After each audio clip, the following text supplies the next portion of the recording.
My friends, there are times in American life when the headlines seem distant.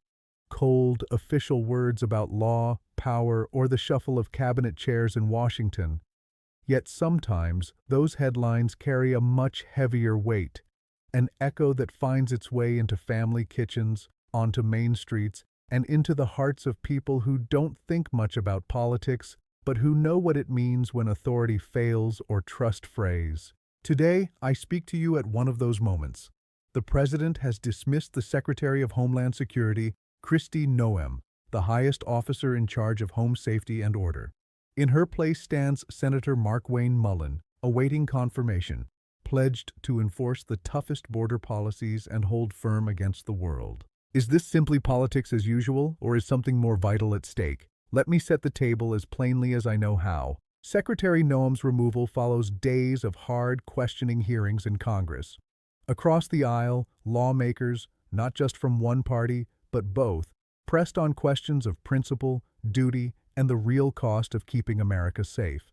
Noem led an agency that, by the numbers, broke every record in removals and deportations. Over 600,000 people sent away in a single year. Thousands of new agents sworn in. New rules for raids and roundups stamped across letters and faces, both foreign and American. But numbers do not tell the whole story. This agency, under Noem, was praised for strength. But when the Minneapolis enforcement surge led to the deaths of 2 U.S. citizens, whether by tragic error or deeper mismanagement, the nation was reminded that law, however stern, cannot walk roughshod over rights, nor blind itself to justice. Picture a quiet street in Minnesota, blue starlight on winter snow. After sirens fade, neighbors step from their porches not sure whom to fear more, the lawless or the law itself. Even in the Capitol's marble halls, the tension was real. Some accused the Department of Homeland Security not only of violating rights, but of blocking its own watchdogs, the inspectors who police every agency for honesty and truth. Some say, that's just politics, the Washington blame game. But the facts remain. Congress, both Republican and Democrat, raised their voices. The Inspector General points to deep obstruction. There were chants for accountability and for answers no officeholder dared to ignore. But is a single cabinet firing enough to fix what ails a whole agency? Let's not pretend this is the first time a president has moved officials around under fire, or that simple headlines ever solve deep troubles.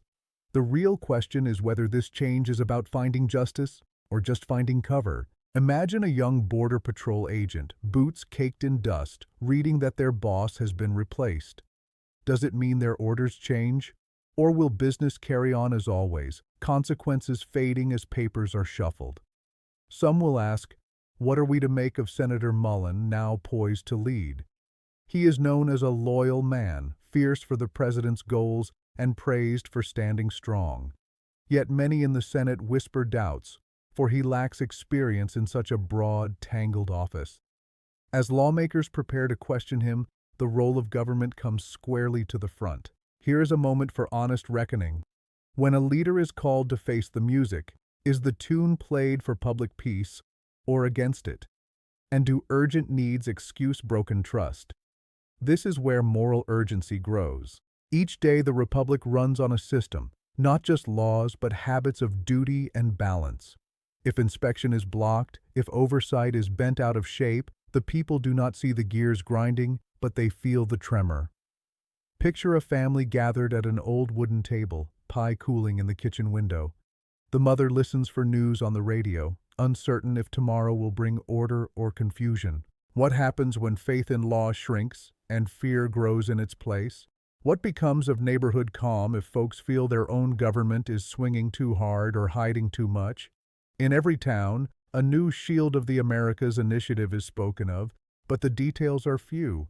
Some say it's a banner of hope, others a way to keep old problems just out of view. Our founders were wise enough to know the worst troubles come not from disputes, but from power tucked away outside the eye of citizens. Can faith survive in a system where the watchman cannot see? In government, as in life, nothing works unless someone is willing to blow the whistle on wrongs and bear the shame of delay. Noem's reassignment to a vague, high-sounding post, special envoy for the shield, provides scant comfort to those seeking open answers. Think of a government office after sunset, chairs empty, files left atop a desk, questions hang in the air like dust in the last beam of light. Who will answer for past mistakes? Who is watching the watchers? Senators debate in a marble chamber, their voices echoing on the walls. Some seek clarity, some comfort. Some ask only for an honest hearing. Mullin's path is not certain. The vote ahead will not only shape how we enforce laws, it will decide how much faith people retain in government itself. Now the urgency rises higher.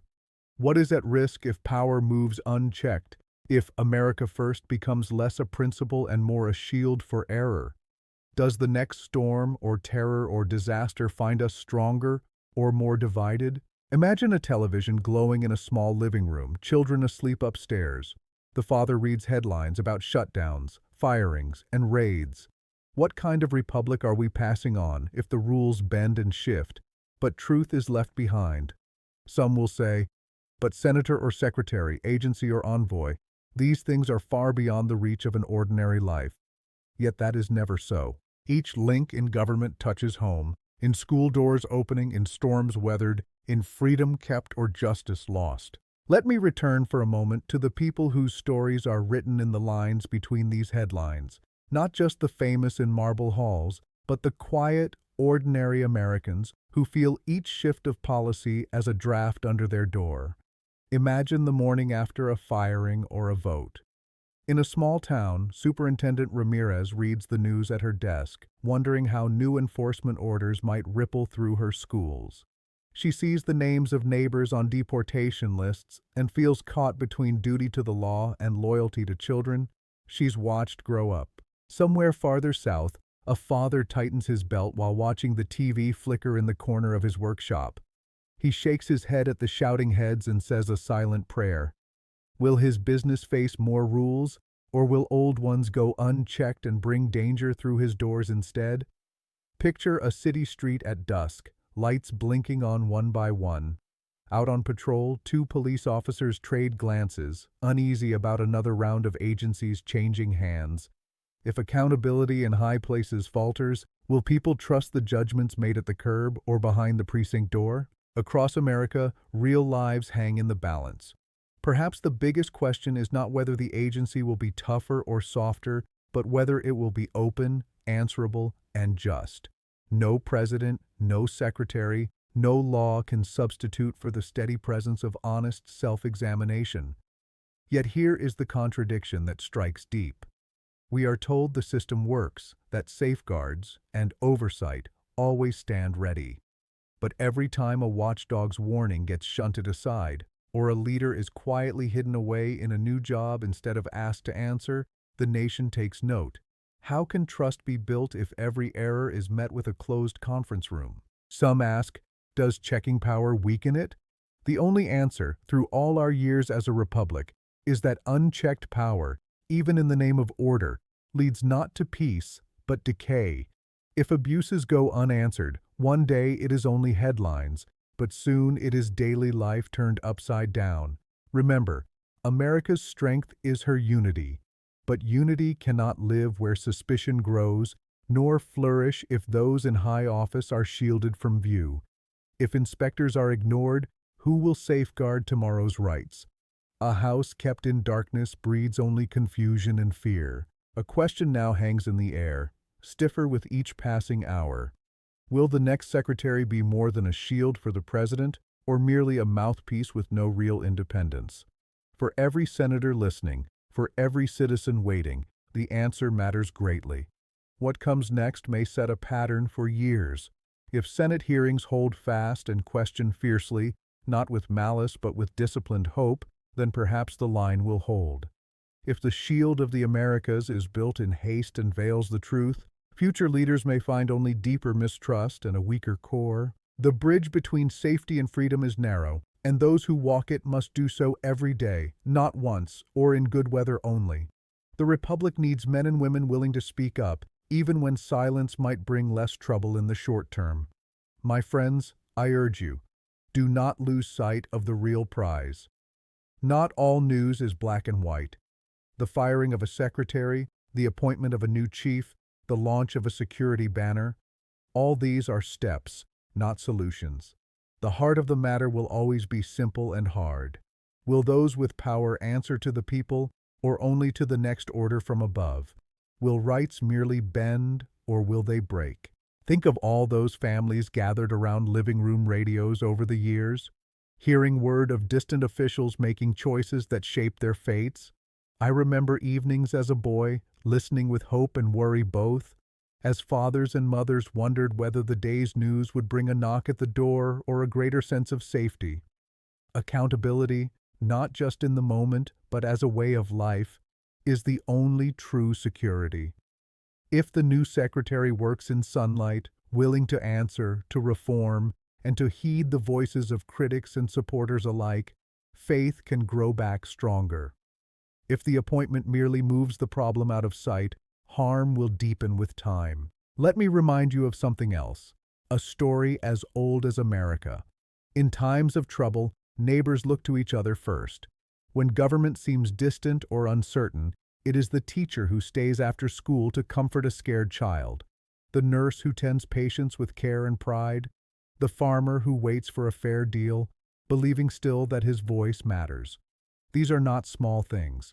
The spirit of self-rule, the faith that each citizen, however humble, shares in every improvement or error, that spirit is what has always saved this republic.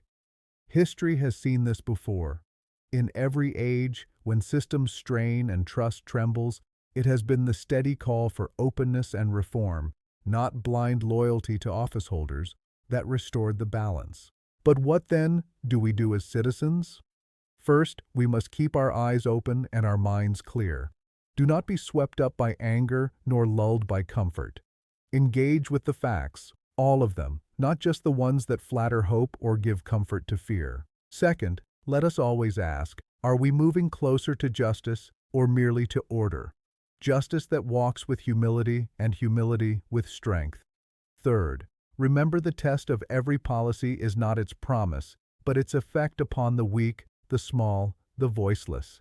Picture a lone desk lamp burning in a senator's office late at night, papers piled high, the soft sound of pen scratching on testimony. The decisions made here will ripple outward, but let every decision recall the eyes of millions, watching quietly, hoping for wisdom. Now, as this decision unfolds, we each play a role. Call for sunlight, not shadow, in public matters. Support those leaders who stand tall for investigation, even as others urge them to move on. When the story grows old in the headlines, keep the memory fresh, for sometimes real reform comes quietly after the spotlights move on. Vote, write your representatives, talk with your neighbors. Reclaim the sense that citizenship is not a spectator's seat, but a calling. Not all hard questions will be answered with one change of title. But each act of scrutiny, every honest debate, pulls the republic back from the edge of cynicism and decay. America's health depends not just on the force to defend her borders, but on the daily courage to defend her principles. This is a crossroads. We can excuse or we can demand better. We can cover faults or we can expose and heal them. The republic asks for neither panic nor despair, but for simple, steady work. Picture young students filing into class, not yet knowing the news of the day, but learning by example that hard questions are not a threat. They are the lifeblood of liberty. To those who fear that these events point only to fracture and decline, I say, the republic can be saved.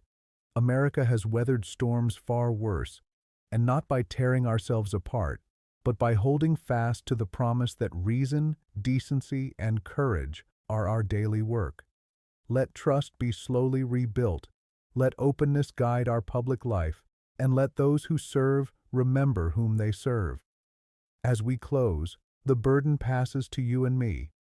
Does America turn away from the hard work of oversight, or does she rise up, one question, one demand for honesty, one voice and vote at a time, to protect the best promise of our hope?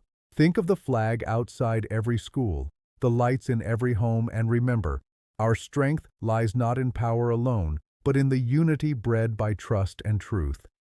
Will we heed the lessons of history or let their meaning slip away? That, my friends, is the question.